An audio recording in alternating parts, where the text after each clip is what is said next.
ساری حقیقتیں جو ہے نا سورۃ الکہف پڑھنے کے بعد انسان پر عیاں ہوتی ہیں کہ کائنات کا کارخانہ اللہ تعالیٰ کے حکمت کے بھروسے چل رہا ہے. انسان کو نہیں پتہ کہ اس کے لیے کس بات میں خیر ہے اور کس میں شر ہے، لیکن اللہ جانتا ہے. وقتی طور پہ ہمیں بہت برا نظر آنے والا منظر بعد میں ہمارے لیے بہت اچھا ثابت ہو جاتا ہے. اسی لیے اللہ کے فیصلوں پر ہمیشہ بھروسہ رکھنا چاہیے.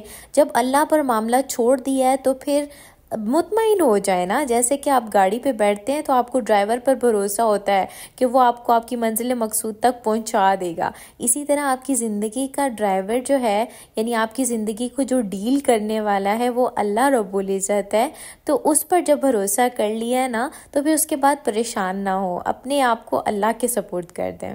اچھا، کل ایسا ہوا کہ امی ابو اور جو میرے چھوٹے دیور ہیں یعنی بھائی ہیں، وہ لوگ آئے تھے افطاری پر. تو میں نے کل بنایا تھا مٹر پلاؤ وغیرہ، اور انہوں نے اچانک آ کے سرپرائز کیا تھا.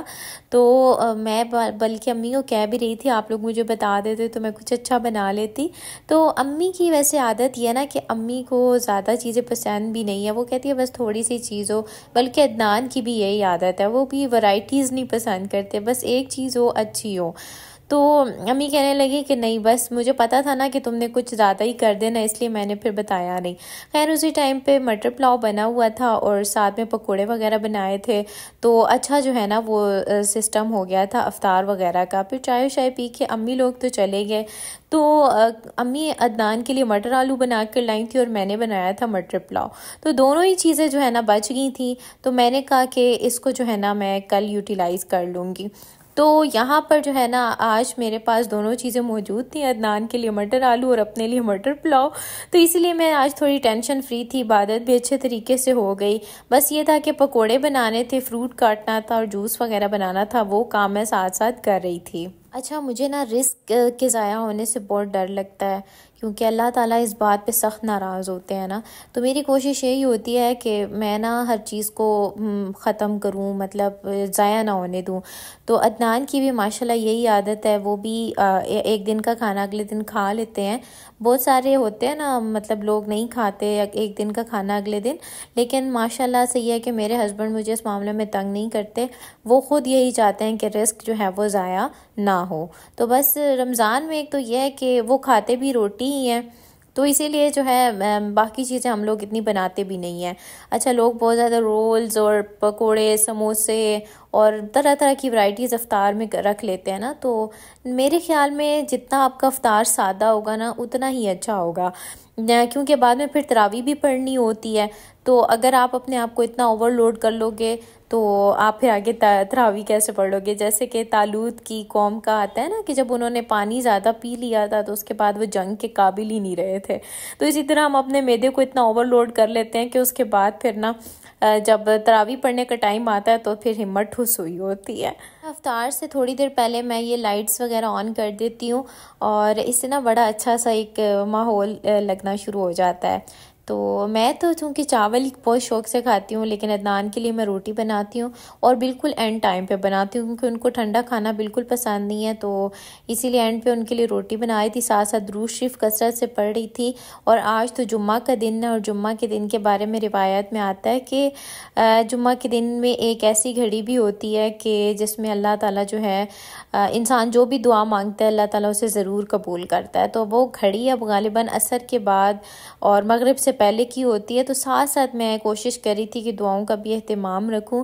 اچھا، میرے ساتھ ایسے ہوتا ہے کہ میں دو چیزوں پر اکٹھے کانسنٹریٹ نہیں رکھ سکتی، لیکن کوشش کرتی ہوں کہ ساتھ ساتھ جیسے جیسے یاد آتا ہے کہ ہاں پڑھنا ہے تو میں لگی رہتی ہوں پڑھنے کے لیے.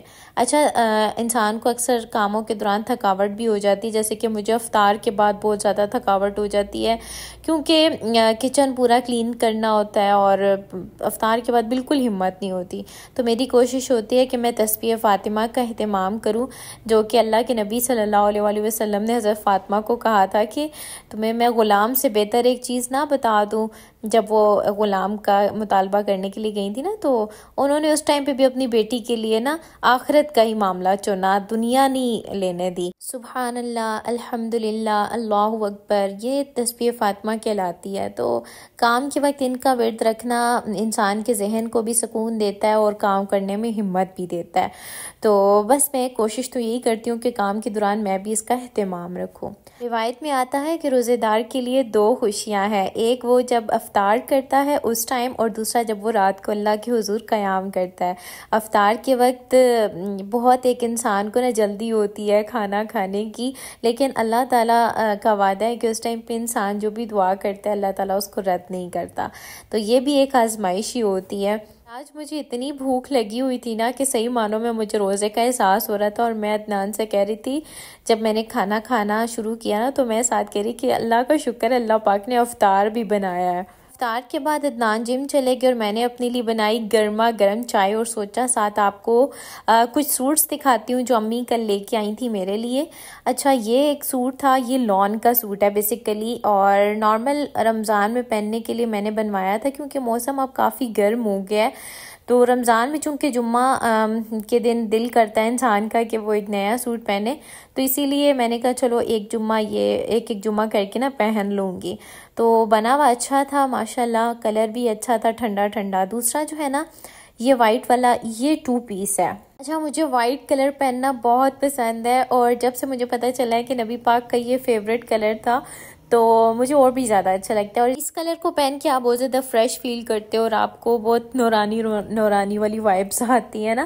اچھا، یہ بڑا پیارا سوٹ تھا، اس کے دامن پہ اور بازوؤں پہ آگے لیس بھی لگی ہوئی تھی اور ستاروں کا اس پہ کام ہوا تھا۔ اچھا، جو نیکسٹ ہے وہ یہ والا سوٹ ہے، یہ بھی کرتا سٹائل ہے اور یہ بھی 2 پیس ہی ہے۔